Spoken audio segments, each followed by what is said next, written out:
Channel ꯁꯤꯅ ꯇꯥꯕꯤꯔꯤꯕ ꯄꯨꯝꯅꯃꯛꯄꯨ ꯇꯔꯥꯝꯅ ꯑꯣꯛꯆꯕꯒ ꯂꯣꯏꯅꯅ ꯉꯁꯤꯁꯨ ꯃꯍꯧꯁꯥꯒꯨꯝ ꯔꯥꯖꯀꯨꯃꯥꯔ ꯀꯕꯤꯔ ꯍꯥꯏꯕ ꯋꯥꯔꯤ ꯑꯃꯒꯤ ꯑꯍꯥꯟꯕ ꯁꯔꯨꯛ ꯄꯨꯗꯨꯅ ꯂꯥꯛꯆꯔꯤ꯫ ꯇꯥꯕꯤꯔꯤꯕꯁꯤꯡꯅ ꯂꯥꯏꯛ ꯁꯦꯌꯔ ꯑꯃꯗꯤ ꯁꯕꯁꯀ꯭ꯔꯥꯏꯕ ꯇꯧꯕꯤꯗꯨꯅ ꯆꯦꯅꯦꯜ ꯁꯤꯕꯨ ꯁꯄꯣꯔꯠ ꯇꯧꯕꯤꯔꯝꯃꯨ꯫ ꯋꯥꯔꯤꯁꯤ ꯃꯌꯥꯝ ꯄꯨꯟꯅ ꯑꯃꯨꯛ ꯇꯥꯃꯤꯟꯅꯔꯁꯤ꯫ ꯊꯥꯏꯅ ꯂꯝꯕꯣꯖꯥ ꯀꯧꯕ ꯆꯥꯎꯔꯕ ꯂꯩꯕꯥꯛꯇꯨꯗ ꯃꯍꯤꯟꯗ꯭ꯔ ꯀꯧꯕ ꯙꯔꯃ ꯂꯩꯈ꯭ꯔꯕ ꯅꯤꯡꯊꯧ ꯑꯃ ꯄꯥꯜꯂꯝꯃꯤ꯫ ꯃꯍꯥꯛꯀꯤ ꯃꯕꯨꯗꯤ ꯃꯔꯧꯁꯤꯡ ꯑꯃꯗꯤ ꯀꯟ ꯊꯧꯕꯅ ꯃꯔꯝ ꯑꯣꯏꯔꯒ ꯊꯪꯅꯕ ꯂꯩꯕꯥꯛꯀꯤ ꯅꯤꯡꯊꯧꯁꯤꯡꯅ ꯃꯥꯕꯨ ꯌꯥꯝꯅ ꯏꯀꯥꯏ ꯈꯨꯝꯅꯔꯝꯃꯤ꯫ ꯃꯍꯥꯛꯀꯤ ꯑꯃꯠꯇ ꯄꯣꯛꯆꯕ ꯃꯆꯥꯅꯤꯄꯥ ꯀꯕꯤꯔ ꯑꯐꯥꯎꯕ ꯑꯣꯖꯥꯁꯤꯡꯒꯤ ꯃꯅꯥꯛꯇ ꯊꯝꯗꯨꯅ ꯃꯍꯩ ꯃꯁꯤꯡ ꯇꯝꯍꯜꯂꯛꯈꯤ꯫ ꯀꯕꯤꯔꯁꯨ ꯃꯍꯩ ꯃꯁꯤꯡ ꯇꯝꯕ ꯂꯣꯏꯔꯗꯨꯅ ꯀꯣꯅꯨꯡꯗ ꯂꯩꯗꯨꯅ ꯃꯄꯥꯅ ꯂꯩꯕꯥꯛ ꯋꯥꯌꯦꯜ ꯇꯧꯕꯗꯨꯗ ꯃꯇꯦꯡ ꯄꯥꯡꯂꯛꯄ ꯃꯇꯝꯅꯤ꯫ ꯅꯣꯡꯃ ꯅꯤꯡꯊꯧꯔꯦꯜ ꯃꯍꯤꯟꯗ꯭ꯔ ꯃꯥꯒꯤ ꯈꯣꯡꯂꯣꯏ 5ꯒ ꯂꯣꯏꯅꯅ ꯎꯃꯪꯗ ꯁꯥ ꯇꯥꯟꯕ ꯆꯠꯂꯝꯃꯤ꯫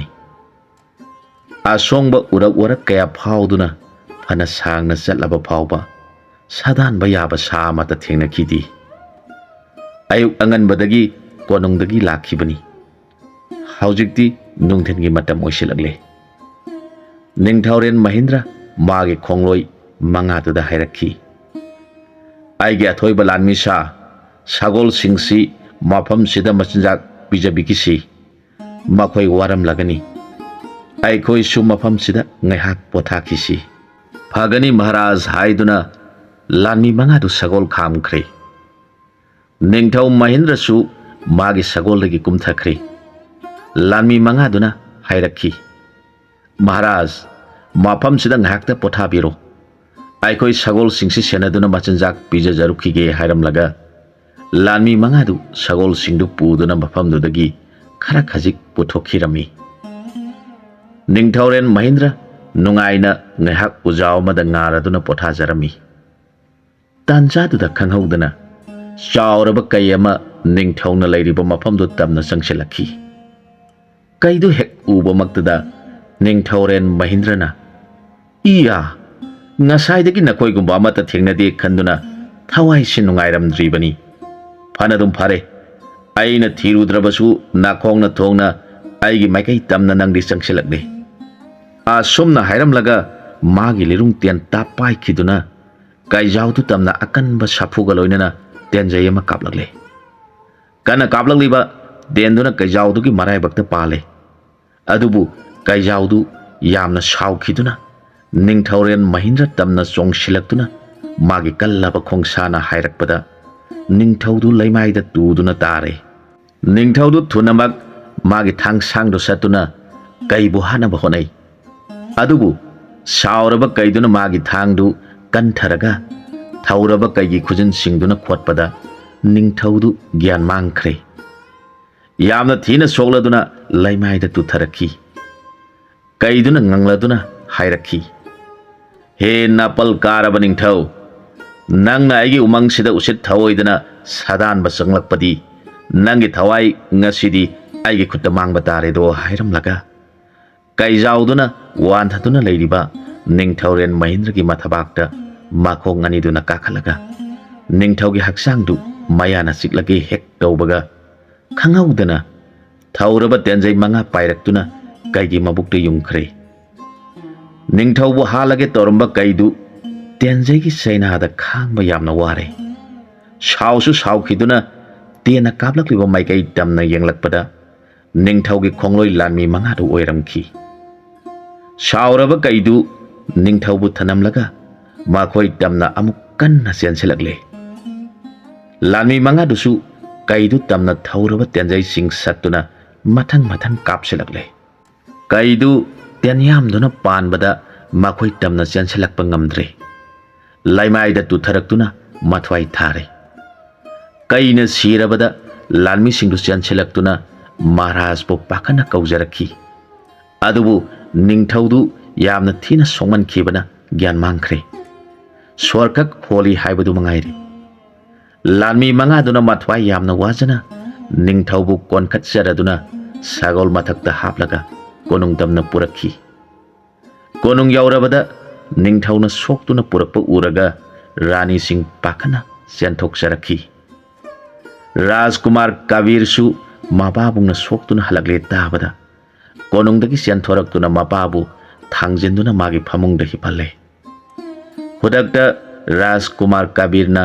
लायेंग बाहैबा अखंग अहि पुनमक कोनुंगदा कखतुना मपाबु येंगहनखी लाइबाक्तुदा लैरिबा अखंग अहि पुनमक लाक्तुना माना माना खंगजबा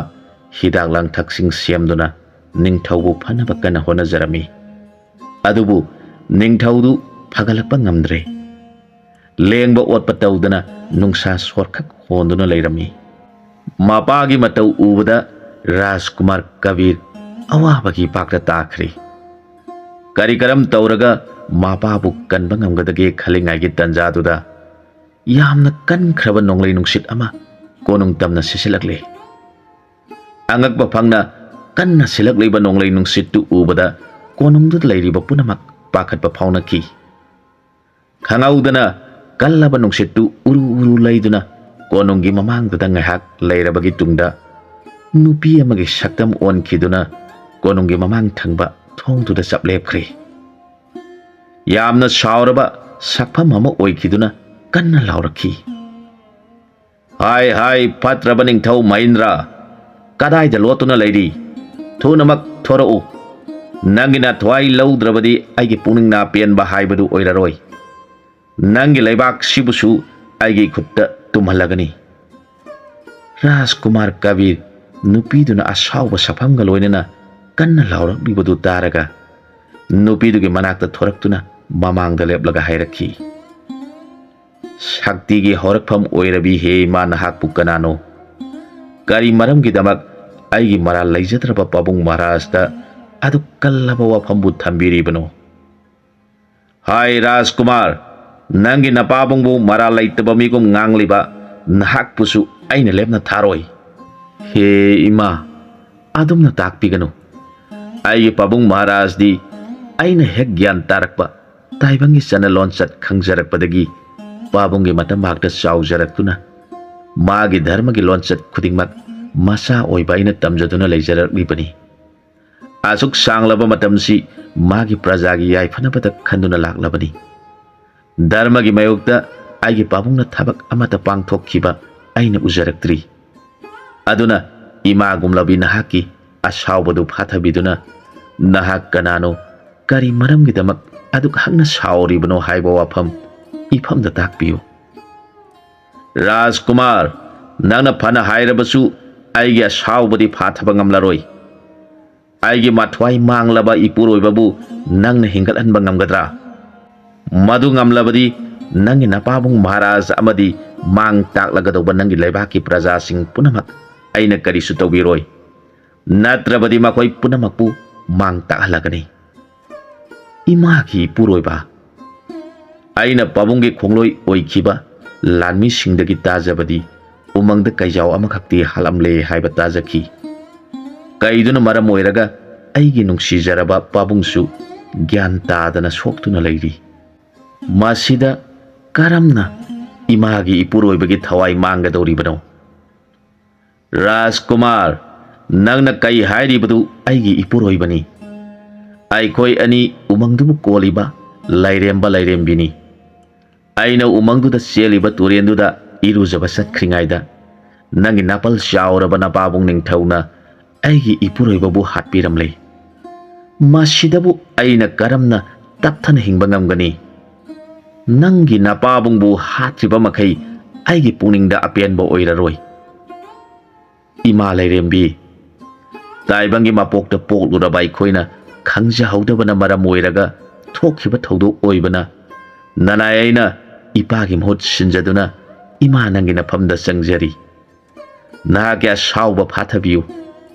थौजाल हैरबी नहागना ननायैगी इपाबु ngakpiyu राजकुमार नंगना फना हाइजरबसु आइना नंगी नपाबुंगदी ngakpiba ngamlaroy अदुबु वाफम अमखक आइना हाइगे ताव आइगी इपुरोइबबु नंगना अमुक हन्ना हिंगलहनबा ngamlabadi आइना माबु ngakpiba ngamgani amadi मागी मसादा चाइना फाउदुना असिबगुम लैरिबसिसु फनबा ngamgani हे इमा लाइरेम्बी मतौ करम तौरगा nahaki napuroibabu ehangna hingalanba ngamjagani madugi pambai amatang nasada takpiu taro Rajkumar aigi ipuroiba umangi lairemba oiriba mahaki thawai si mangba yaba thawai nattabana amadi mangonda taibang mapuna sinarakpa thauda loidribana sarga yauna satri mage thawai na pai khiduna mamangai layamge pothanafam oiramba lai sura haiba surungduda leiba phajakraba pukriduda thambaloina satuna leikri Rajkumar nahangna mafamduda chatlaga thambaldubu heklaba matungda surung manungduda leiriba taibang mapugi murtidugi khongyada sidayai nadayai oiraba ising punnama leiribadudagi ising khara khajik porakpa ngamlabadi Napabung Maharaj amadi nangi laibaki praja singbu kanbigani madu natrabadi aigi asawbana maram oiraga punamak tumlagani thaujal heirabi ma lairembi nahaki asawbabu phajanbiu nasana soidanamak laisura kawa surungda chatuna ipa lairembagi thawaina onduna saliba thambalbu heksaruragi sidayai nadayai oiraba isingbusu nasana taibung mapugi mafamda sangjaduna haijaraga pujaraklagi nasaina mafamduda satkringaida aigi leibakpu imanangi nafamda sinajaramlabani aibu pokpa Pabung Maharajna anaba oiduna leirabana ima Maharanibu imanangna poktak pibiduna laibak oyen sasanda yengsinbiramu nasanga simak laisura surungna leiriba mafam tamna khongsanjaragi ngai kho Rajkumar ima wa haikigi nangna sinaramliba pumba isana halaktriba phawba imana soidana pangthoklamgani aduga nangna satkadoriba mafamdugi maramda ningthina khangkho laisura hairiba surungdu mafam sidagi awang pangna nangi sagolna thauduna satpada thamagi lambidi soidana oigani hairiba senglaba surungdu kanaguma jiba amatana changba ngamdanaba layam singna achauba yotki thongama pali hairiba thongdugi sodu thibadani nahangna awaba oigadoribasi layam singna thongdugi sojaidu masiat ahum thongna thugairaga asumna yathang piki he sojai masiat sa nakoi tongan tongan ba mafamda nangna oiningba jiba singi saktam laujaduna nungaina hingjaruro layam aikoina hek kaurakpada nakoi punamak laktuna amat oina punsinduna hanagi sojaidu amuk oigadobani aikoina kauroktriba phawbudi nangna apamba mawngda hingduna nungaina leiruro haina yathang piki sojaigi masiat singdu khara pikpa masiat aniduna amana jadu maya hairaba mi ama oikre amana hingsabu oiduna makoina tawning bada tawduna nungaina leiri khara hena chawba masiatusu hingsabu onkre adubu makoi anidagi mahana khara hena chawbana makoi dagi hena sakti leiduna lonasir hairiba hingsabagi leibaktuda satkhiduna mahangna ningthau oiduna pankre imagi bungo Kabir nangna satke haina khalibasi makoi bu halaga sojai olanduna laisura surungi thongdu hangadoribani thabak singsi mioi pok amana hekta irai laina ngamgadobudi natri nangna sidayai nadayai oiraba surungduda leiriba isingdubu purakpa ngamlabadi aigi ipuroiba umangi lairemba oiriba mahakpu amuk hinghalanbada natana nangi apokpa ningthauren Mahindra busu Asia sangkhangdana lairibasi singduna hek khikpada hanagi phibamda hanjanba ngamgadoribani ima lairembi nahangna wari okhong pomba takpirabanina punamak khangjare aihak mafamduda khongsanaba tawjaragi Rajkumar Kabir imana sawbana henkhibana isagi nafamda awa anatana thallagadaba khongsat ama salhanbigadore konungda nungaina chaningbada cha seningbada set tawduna leijagadaba matamsida nahakpu awabagi pakta taragani khalubada imagi puningse amuk nungairaktre puningse inaukta nauraktuna kamningba phawhalle Ima, ay apoko pabong Maharaj na asi asang khangdana hedo na hes sandana lairabada amadi umangi ipagi masak oiraba lairembana thawai yaudana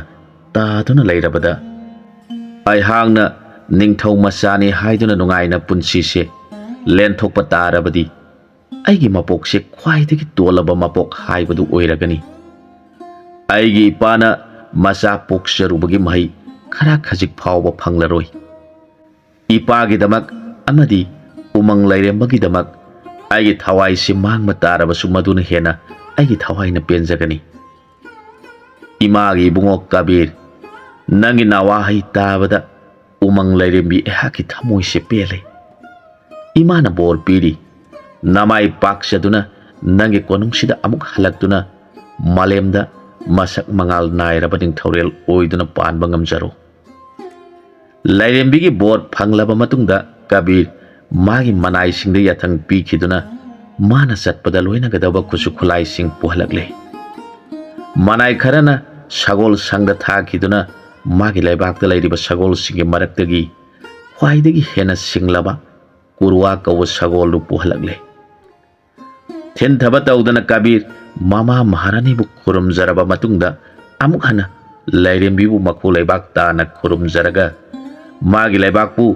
mana halaktriba phawba ngakpi senbiramu haijaraga kurwa kawa sagol thakta songkhatkhre Rajkumar Kabir awang pangna magi sagol kana thaurakli numit kaya ni sangna singpat turen umang kaya phawduna laglabgi tungda sukhraba umang ama lansilakle umangdu hek lansilakpada tamthiraba sasingi khonjal akibagi masak oiraba karino haiba khangdaba khonjal kaya tarakhi Rajkumar masada akiba karisu yaudana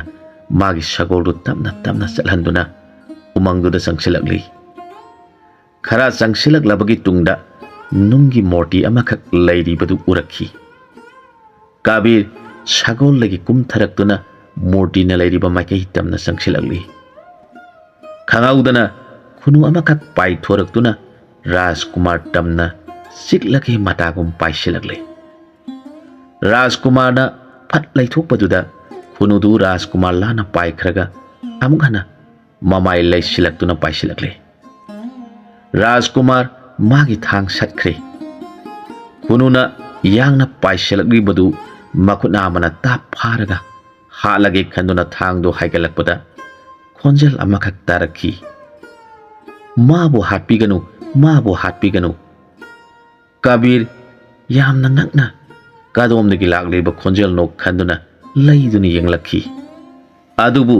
kanasu leiba udabaduda Rajkumar mapuningda maya tauribani khanduna amu hana khunudu halage tawrakle madamduda amuksu laurakhi mabu hatpiganu mak aigi sanaraba marupni magi thawaidadi kanbiyu khonjal do amu hana tabaduda Rajkumar na laurakhi lotuna lairiba nahak kanano imangda thorau nangi marupni hairiba khunusina aibu siklage matagum paisilakpani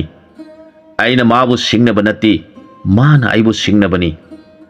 mabu hatkanu hairabadi lotuna lairiba nahaksu thoraktuna karigidamak aibu singnaribano haibudu ifamda khangalu khonjal runa amu hairakhi he thauna pharabani pa ai lotuna leiba natti nanak sida isau sauna nungi morti oiduna lairibasi aihakni aigi inakta lengdana laibiduna aibu senabiriba aigi marup khunudubu nungsibiduna thadokpiu Rajkumar nungi morti duda ngakna yenglakhi makut namana phaduna thamlamba khunudu thadokpire aduga hairakhi matau karamna nungi morti oiraba nahakna wa ngang libano Rajkumar gi wafamdu taraga morti dun hairakhi aigi warisi taksadringai mamangda nahakpu kanano kari maram laiduna suklaba umangda nathanda changlakibano haibadudang takpiu nagi asengba nasak amadi kari maramgi damak laglibano haibadu khanglaba matungda aigi maramda asengba punamak taksagani Madhuda काबीरना हायरक्खी ताबीरो hey नुंगी Morte अहाक लाम्बोजा हाइबा लेबाक्तुदा Panba निंगथौरेल Mahendra की मचा काबीरनी आइगी पाबुंग महाराजना नोंम उमंग सादानबा चटपदा सादानबा याबा सा अमता थेंगनद्रबदा वारादुना ngahak उरुम अमकी मखोंगदा फमलिंगाइदा चावरबा कई अमा पाबुंगी मैकई तमना चंगसिलक्खी पाबुंगना कईदु तमना मागी थौरबा तेंजाई अमा सत्तुना कापदा कईदुदा पानखी सावरबा कईदु पाबुंग महाराज तमना चोंगसिलक्तुना मागी थौरबा खोंसा सिंगना खोटपदा पाबुंग ज्ञान मांगदुना लेमाइदा ताखी ज्ञान मांगलबा पाबुंगबु कईदुना हाटके तोरपा तंजादुदा मागी खोंगलोई लानमी सिंगना थौरबा तेंजाई कया कापसिंदुना कईदुबु हाटखी सोगलबा पाबुंग महाराजबु मागी लानमी सिंगना कोनोंगदा पोरगलबा मतुंगदा उमंगी लैरेंबिना यामना सावना नोंगलै नुंसितकी सक्तम लौदुना पायरकलगा कोनोंगी थोंजिंदा लेपलादुना मागी मापुरोइबा उमंगी लैरेंबना ओनबा कईदुबु हालुबगिदमक ज्ञान मांगदुना लैरिबा आइगी पाबुंगबु हाटकनी ताकपीरे आइगी लेबाकपुसु कांगकोंग सहनगनी हाइबीरे आइना उमंगी लैरेंबिबु खुरुमजदुना हाइजबदगी लाइसुरा हाइबा सुरुंगदुदा लैबा फजखरबा पुखरी अमदा मागी मापुरोइबगी थवाइना थांबालोइना सालिबदु हेक्तुना अमदी मफमदुदा लैरिबा सिदायाई नादायाई ओइरबा इसिंगदु खरागा लोइनना पोरकलबदी आइगी इपा निंगथौबुसु कनबा ngamgani अमदी उमंगी लाइरेंबबुसु अमुक हिंगलनबा ngamgani ताकपीबदगी अहाक मफमसि फाउदुना चटखिनबगिदमक चंगजरकपनी ओ लंबोजा लाइबाकी राजकुमार कबीर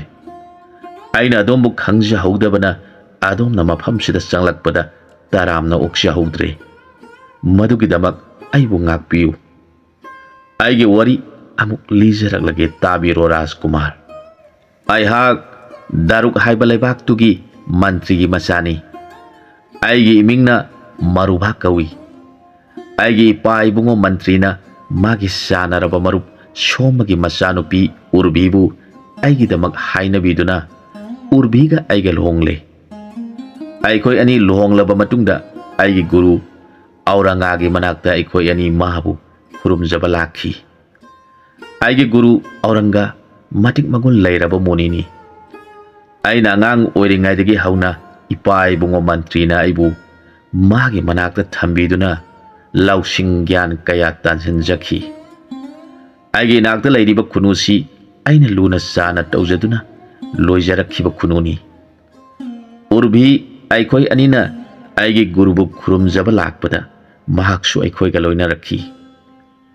आइगे गुरुगी आश्रमसी उमंगसिना लोइसिलकपदा फजखरबा पाट अमा लै मदुगी मपानदा आइगे गुरुगी आश्रम लैरी गुरुगी मनाक यौरबदा आइखोय अनि गुरुगी मखोंग सोंगना खुरुमजखी गुरुनसु आइखोयबु उबदा हराउना याइफा मंगोल पीबीरखी नोंमनिनी मफमदुदा गुरुगी सेवा तौजदुना लैजरबा मतुंगदा आइखोय अनि अमुक हना इरेबाक्ता हन्नबगिदमक होंगसानबा होरखी गुरुगी आश्रमदगी लाकपदा मफमसि यौरकपदा नुमित तासिलखी आइगी नुपी उर्बी अमदी खुनुसिगा आइखोय अहुम मफमसिदा यारेकनबा सेम सारे ngayagi tungda thabal ningthina thoraki mengna thorakliba thabal gi manganda liri humna silakliba aingba nungsitki tanthada lamsang lakpagi awabaduna aikhoibu khangtum tumningba phonki urbiga aikoi ani thabal gi manganda da nungaina tumthaki nungaina ngahak tumlabagi tungda urbina kaptuna laurpagi khonjel aigina kongda khangta taraki aina mit khangpang panglakpada urbina aibu kanbiyo haiduna lauduna dolayamagi mathakta punduna leiramki wang saurabani pamasu aina uraki yamna thunamak aigi nakta leiriba thang sangdo tap paikhatuna dolaidu thaukinama tawriba nipadugi makai tamna sensenki adubu nipaduna magi khudomidu aigi thang mapada thilakpada mangal ama laklaga aigi thangdo paithokre ikotagi thangna paithokrabasu aigi urbitabu kanjaba ngamlabadi khanduna khula yaudrabasu makhoina leiriba maikai tamna kanna sensenki aina sauna sensilakpadu uraga nipaduna kariyamnaba mawongda nokladuna magi khudombidu aigi thabak mapa sana thilakhi khangaudana mangalama pairakuna aigi thabakti yaiki mikuptudagi aigi khong thangba thokhidre hairamba khuchu saplepkhiduna nungi morti onkhre nipaduna nokladuna laurakhi hai apangba nipa nangna pangjabadagi ngasidagi hauna nahak nungi morti oiragani do adubu nangna aingonda hainingba wapam haijaba yanaba wa ngangba phawbudi ngaman biram lage hairaga aigi simban mapa sana magi khudomidu thilakhi mangalama pairaktuna aigi simbala yairare urbina kaplibadu uraga aigi thamoisi kaikhre aina shauraduna nipaduda haiki nahak kanano mara leitraba aigi nupibu thadu nathauna leiragana aibu leng otpa ngamhalu narin irin yengnasi nipaduna laurakhi hai apangba aihak malem sida engondagi hena jadu maya haiba leitraba samjira haibadu aihakni aigi sasina nangonda hek thengdriba phawba